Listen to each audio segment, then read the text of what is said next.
பொறக்க போறாங்க. வா வா டைம் ஆச்சு. வலி எப்ப வேணா வரலாம். அதனாலதான் வந்து இவ்வளவு எடுத்து கீழே சிந்தி மேல சிந்தி 4 மணி 4:30 ஆகுது.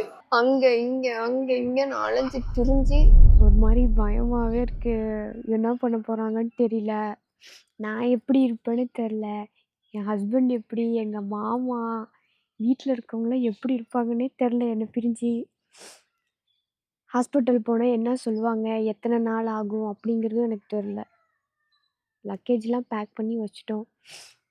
எந்த நாள் வந்து இந்த ஒரு 9 மாதம் வெயிட் பண்ணிட்டு இருந்தனோ அந்த நாள் தான் இது. யோஜா வந்து சீக்கிரம் பிறக்க போகிறாங்க. யாரோ ஒன்று எதாக இருந்தாலும் ஓகே. முருகா. பஸ்ஸில் போகலான்னு தான் பிளான் போட்டோம். திடீர்னு எங்கள் அத்தை என்ன சொன்னாங்க, கார் வாடகைக்கு பேசிக்கலாம் அப்படின்னு சொல்லிட்டு ரெண்ட்டுக்கு கார் புக் பண்ணி ரெண்ட்டுக்கு போகிறோம். நான் என்னமோ என்னோடய டெலிவரி டேட்டு 27/3 அசால்ட்டாக இருக்கேன். ஆனால் நீங்கள் என்னடானா என்னோடய லாஸ்ட்டு எல்எம்பி டேட்டை வச்சு இதுதான் உங்களோட 8/3 தான் உங்களோட இடிடி வரும், அதுக்கு முன்னாடி போய் அட்மிட் ஆகுங்கிறீங்க. ஒரு சிலர் வந்து பெயின் வந்ததுக்கப்புறம் ஹாஸ்பிட்டலில் அட்மிட் ஆகுங்க, இப்பயே பண்ணால் சிசரின் பண்ணிடணும்னு பயமுடுத்துறீங்க. ஒரு சிலர் முன்னாடியே போகிறது சேஃபு அப்படின்னு சொல்கிறீங்க. எனக்கு என்ன பண்ணுறதுனே தெரில. ஆனால் ஒரு டிசிஷன் எடுத்து சரி முன்னாடியே போகலாம். ஏன்னா கால் வீக்கம் இருக்குது.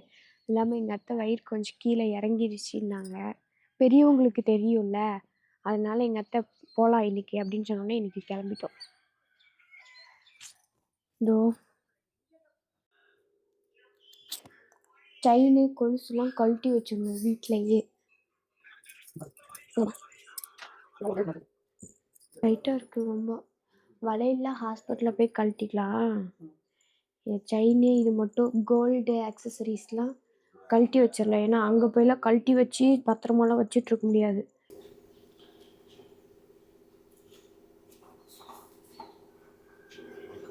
ஹாஸ்பிட்டல் கிளம்பியாச்சு. பேக்லாம் எடுத்து இப்போ வண்டியில் வைக்கணும். வா வா டைம் வேறு ஆயிடுச்சு. ஹாஸ்பிட்டல் கிளம்பிட்டோம். காரில் போயிட்டு வர போகிறோம். போயிட்டுறேன், சாப்பிடுங்க. நான் நைட் ஆனால் ஃபோன் பண்ணுறேன். சரிங்க மாமா. காலைல எழுந்திரிச்சோன்னு டேப்லெட்லாம் போட்டேன். டேப்லெட்டை மறக்காமல் பேக்கில் எடுத்து வச்சுட்டேன். அது இல்லைன்னா அங்கே போயிட்டுலாம் வாமிட் எடுத்துகிட்டு இருக்க முடியாதுல்ல, அதனால. ஹாஸ்பிட்டலுக்கு பக்கமாக வந்துட்டோம். இன்னும் ஒரு 1/2 hour இருக்குமா? இன்னொரு 20 minutesல ஹாஸ்பிட்டல் ரீச் ஆகிடுவோம். ஹாஸ்பிட்டலுக்கு வந்தாச்சு. முருகா எடுக்க வழி எடுத்துச்சு.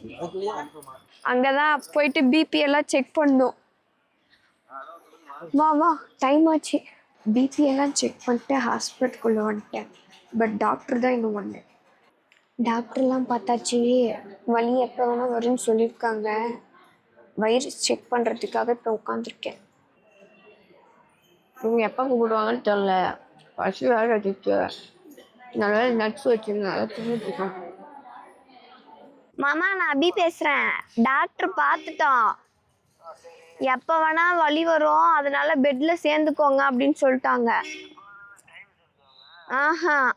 டைம்லாம் சொல்ல மாட்டாங்க. இப்போ தான் டாக்டர் பார்த்துட்டு வெளியே வந்தோம். நான் இப்போ உட்காந்து சாப்பிட்றேன், நீங்கள் சாப்பிடுங்க. சரிங்க மாமா. இன்னைக்கு தேதி 26/2 ஃபர்ஸ்ட் டே. இன்னைக்கு தான் எனக்கு பெட்டில் அட்மிட் ஆகுறேன். பிபி போனோடனே பிபிலாம் செக் பண்ணேன், நார்மலாக இருந்துச்சா. ஹைட்டு பார்த்தா அந்த பாப்பா வந்து 146 சொல்லுது. அப்புறம் திரும்ப இதுக்கு முன்னே நான் 154 இருந்தேன். சரியா பாருங்கள் சிஸ்டர் அப்படின்னு சொல்லி திரும்ப பார்த்தேன். அதுக்கப்புறம் 156 போட்டாங்க. அதில் இன்னும் சொல்லத்த வெயிட் வந்து 52.2 சேம் வெயிட். போன டைம் அதே வெயிட் தான் இருந்தேன். அது ரிப்போர்ட்லாம் பார்த்தாங்க. இதுக்கு முன்னே பெட்டில் அட்மிட் ஆக சொன்னாங்க. எனக்கு டேட் இருக்கனால நான் ஆகலை, இப்போ அட்மிட் ஆகணுமா அப்படின்னு சொல்லி கேட்டேன். அதுக்கு தான் வந்துட்டு அப்புறம் ரிப்போர்ட்லாம் பார்த்துட்டு வலி எப்போ வேணால் வரலாம், அதனால தான் வந்து போன வாரமே உங்களை அட்மிட் ஆக சொன்னாங்க. ஆனால் நீங்கள் அட்மிட் ஆகலை. அட்மிட் ஆனதுக்கப்புறம் தான் இசிஜி எக்கோ என்னென்ன டெஸ்ட்டு சொல்கிறோமோ அந்த டெஸ்ட்லாம் நீங்கள் எடுக்கணும். அப்புறம் அதுக்கப்புறம் கிட்னி டாக்டரை பார்க்கணும் அப்படின்னு சொல்லியிருக்காங்க. அப்புறம் வயிறு ஸ்கேன் பண்ணாங்க. வயிறு ஸ்கேன் பண்ணிட்டு சரி ரிப்போர்ட் கேட்கலாங்கும் போதே வேற ஒரு வேலைக்கு அந்த மேம் அமுச்சு விட்டு இன்னொரு மேம் கிட்ட இந்த நோட்டு கொடுத்து அட்மிஷன் அப்படின்னு சொல்லியிருக்காங்க. அவங்க என்ன சொன்னாங்க, நீங்கள் சாப்பிட்றதா இருந்தால் போய் சாப்பிட்டு வந்துடுங்க, அதுக்கப்புறம் பார்த்துக்கலாம் அப்படின்னா. அதனால சாப்பிட வந்திருக்கோம். இப்போ எங்கள் அத்தை ஹாஸ்பிட்டலுக்கு இலையோட இட்லி எல்லாம் எடுத்துகிட்டு வந்துட்டாங்க. இந்த மாதிரி யாராவது பார்த்துருக்கீங்களா? எங்கள் அத்தை தான் இது மாதிரிலாம் யோசிப்பாங்க. நல்லா இருக்கு. ஹாஸ்பிட்டல் டாக்டரு என் கால்லாம் வீக்கம் எப்படி இருக்கு, எவ்வளோ இதில் இருக்குன்னு இப்படி அழுத்தி கேட்டாங்க 2 கால்லையும். அதுக்கப்புறம் தான் டெலிவரி எப்போ வேணால் ஆகலாம் அப்படின்னு சொன்னாங்க. எங்கள் அத்தை காலத்துலலாம் கால் வீங்கினா ஏதோ ஆசைப்பட்டது கிடைக்கலன்னா கால் வீங்குமாமா. அப்படிதான் நானும் நினச்சிட்டு போயிட்டு மாமாவை மீன் பிடிச்சிட்டு வர சொன்னேன். ஆனால் அதுக்கப்புறமா கால் வீக்கம் வத்துல. பார்த்துக்கிறேன் நீயும் இப்படிதான் சைடில் என்னை பார்க்குறதுக்கு உட்காருக்கணும். டெய்லியும் ஃபோனே பார்த்துக்கிட்டு இந்த கேட்டு வழியாக வருவாளா இல்லை இந்த கேட்டு வழியாக வருவாளா, எங்கே இருக்கா, என்ன பண்ணுறா அப்படின்னு யோசிச்சுக்கிட்டு உக்காந்துருக்கணும். ட்ரிப்ஸு போடுறாங்களாம், அதனால வழியில் கழட்டணுமா. அதுதான் தெரியல, எனக்கு தேவையே இல்லைங்கன்னா கழட்டி போட்டு தான் அவனு பெட்டில் அட்மிட் ஆனாவே ட்ரிப்ஸு போடுறதுக்கு அந்த இது கழட்டணுமா. வளகாப்பு வளையல் போட்டு 1 வீக் தான் ஆகுது. பெட்ல அட்மிட் ஆகுறதுக்காக ட்ரிப்ஸ் போட்டாச்சு. இவ்வளோ பிளட் எடுத்து வச்சிருக்காங்க. பிளட்டு கட்டியாயிடுச்சு, அதனால இப்படி ஷேக் பண்ணிட்டே இருக்கணுமா. இங்கேருந்து அப்படியே வந்துருச்சு அது பாட்டுக்கும். ஏன்னா சொன்னாங்க இந்த நீடியில் போட்டு விட்டு வெயிட் பண்ணுங்கன்னு சொன்னாங்க. வெயிட் பண்ணுறோம் ரொம்ப நேரமாக அதுலேயே போயிடுச்சு டைமு. சாப்பிட்லான்னு சரி வெளியே வந்து அதுக்கப்புறம் தான் பேர் கூப்பிட்றாங்க. திரும்ப குடுன்னு உள்ளே ஒன்றுனா திரும்பி அங்கேயும் போய் உக்காந்துருந்தேன். இப்போ நார்மல் செக்கப் வராங்கல்ல, அவங்களெல்லாம் பார்த்துட்டு அதுக்கப்புறம் பெட்டில் அட்மிட் ஆகிறவங்களுக்கு பார்க்குறாங்க. பார்த்து திரும்ப ஸ்கேன் பண்ண கூப்பிட்டாங்க. நான் பண்ணிட்டேன் அப்படின்னு சொன்னேன். அதுக்கப்புறம் இப்போ பேர் கூப்பிட்டாங்க. அப்புறம் நான் ஸ்கேன் பண்ணிட்டேன்னு சொன்னோடனே அப்புறம் அந்த ஒரு புக்லெட் மாதிரி இருக்கும். அந்த புக்லெட்டில் நம்மளோட ஸ்டார்டிங் ஸ்கேன்லேருந்து இப்போ கடைசியாக பண்ண ஸ்கேனு, வெயிட்டு எல்லாம் கொண்டு நோட் பண்ணி அமுச்சு விட்டாங்க. நான் தான் ஃபர்ஸ்ட் ஆள். முடிச்சுட்டு அத்தை வெயிட் பண்ணிட்டு இருந்தாங்களா, அத்தையை கூப்பிட்டே வந்துட்டேன். சாப்பிட்டுட்டு திரும்ப போகணும். அங்கே போயிட்டு அவங்க என்ன சொல்கிறாங்கன்னு பார்க்கணும். நாங்களே ஒவ்வொரு துளி பெட்டுக்கு எவ்வளோ கஷ்டப்படுறோம், நீங்கள் வந்து இப்படி சிந்தி செதறி இப்படி எடுக்கிறீங்க அப்படின்னு சொல்லிட்டு மங்களகரமாக மஞ்சளில் போட்டு வந்தால் பொட்டு வச்ச மாதிரி சிவப்பாக்கி விட்டு வச்சுருக்கீங்க இவர் கையில். அப்புறம் ஒரு டாக்டரு எதுக்காகம்மா நீ வந்திருக்க அப்படின்னா இது மாதிரி எழுதி கொடுத்துருக்காங்க. அதை படித்து பார்த்துட்டு இப்பயே எதுக்குமா இதுக்காக நீ வந்து சேர்ந்துருக்க, உனக்கு ஒன்றும் இல்லையே அப்படிங்கிறாங்க. உனக்கு இன்னும் வாரமே இருக்கு அப்படிங்கிறாங்க. அதுக்கப்புறம் அந்த பெட்ல சேர்றதுக்காக ஒரு புக்கு மாதிரி இருந்துச்சு. அந்த புக்கில் வந்து நான் ஃபர்ஸ்ட் டைம் ஸ்கேன் பண்ணது, ஃபர்ஸ்ட் டைம் ஆத்தூர் ஜிஹெச் போனது, அதுக்கப்புறம் ஆத்தூர் ஜிஹெச்லேருந்து இங்கே எப்போ அமுச்சு விட்டாங்க, சொந்தத்தில் மேரேஜா, பீரியடு அது கேட்டாங்க. வேற என்ன கேட்டாங்க, அப்புறம் உன் பேர் கேட்டாங்க, ஏஜ் கேட்டாங்க.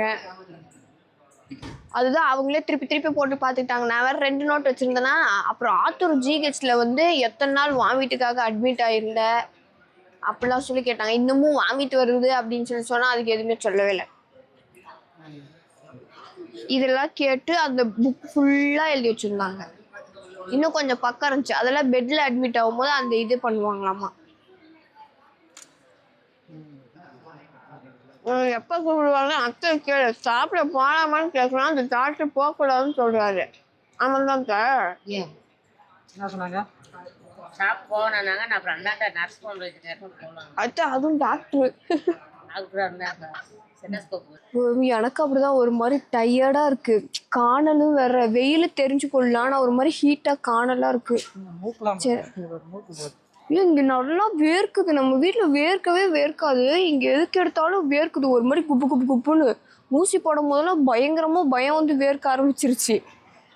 சரி சாப்பிடுங்க, நான் போய் பார்க்குறேன் என்ன சொல்றாங்கங்கிறத. பார்த்துரு, ஃபோன்ல பத்திரம். சரி, இன்னும் 1 மணி நேரம் ஆகும்னு சொன்னதுனால நான் எங்க ஹஸ்பண்ட், என் அத்தை, எங்க அம்மா கிட்டலாம் பேசலாம்னு வந்து உட்காந்துட்டேன். இன்னொரு 1/2 மணி நேரம் கழிச்சு போயிட்டு 3 இதுல பிளட் எடுத்து வச்சிருக்காங்க. இது என்கிட்டயே தான் இருக்கு, அவங்களும் கேட்கவே இல்லை. நிறைய இவ்வளவு எடுத்து கீழே சிந்தி மேல சிந்தி, அப்ப எவ்வளவு பிளட் போயிருக்கு இன்னைக்கு எனக்கு. நீ 1 மாசம் வாங்கி கொடுத்து செவருட்டியோட பவரே போயிடுச்சு. இதுவரை என்னாச்சு தெரியுமா, இது பண்ண கொஞ்ச நேரத்துல கட்டியாயிடுச்சு. ஆமா, பிளட் வந்து ஃப்ரீஸ் ஆகிடும்ல, ஃப்ரீஸ் ஆயிடுச்சு. போட்டு குளுக்கு குளுக்கு குளுக்கு குளுக்கு குளுக்குன்னு குளுக்கிட்டே கிடந்தேன். இங்க பாரு, இப்பயே கூட பாத்தியா, இங்க பாரு பிளட் ஃப்ரீஸ் ஆயிடும். உள்ள போறதுக்கான டைம் வந்துருச்சு. உள்ள போயிட்டு திரும்ப எப்போ வருவேன்னு தெரில. தொடர்ந்து இணைப்பில் இருங்கள். இதெல்லாம் இந்த ரூம் நம்பர்ல வர கொடுக்கணுமா? இந்த பிளட் டெஸ்ட்டோட இதெல்லாம் இது என்னென்ன ரூம் சொல்லியிருக்காங்களோ அந்தந்த ரூமில் கொடுக்கணுமா. பிளட் டெஸ்ட்டு, யூரின் டெஸ்ட்டுக்கு, ப்ளஸ் இந்த சீட்டை காமிச்சு பெட்டில் அட்மிட் ஆகிறதுக்கு ஒரு இது கொடுப்பாங்களாம். 127, 130, 130, 127ல் இந்த 2 பிளட்டையும் கொடுக்கணும். 127ல் இந்த 2 பிளட். ஆமாம், சுற்றி கூடாது. 130ல் இந்த யூரின் இதையும் இந்த பிளட்டையும் கொடுக்கணும். 130ல் யூரின் இதையும் கொடுக்கணும். கண்ணாடி மாளிகையில் இவ்வளோ நேரமாக அட்மிஷன் ஆகிறதுக்கு அந்த ஒரு ஸ்கேனர் மாதிரி கொடுப்பாங்க. அது வாங்கிறதுக்கு லைனில் நின்று இப்போ தான் ஒரு வழியாக வாங்கி முடிச்சிருக்கேன். ஐயோ, என் மணி என்ன ஆகுது இப்போ? 4 மணி 4:30 ஆகுது. 4 மணி 4:30 ஆகுது. 4, 4:30 ஆகுது. கடைசி நிமிஷத்தில் பெட்டு போடுற டைமில் போயிட்டு துடிப்பு பார்த்துட்டு வாங்கன்னு சொல்லி அமுச்சு விட்ருக்காங்க.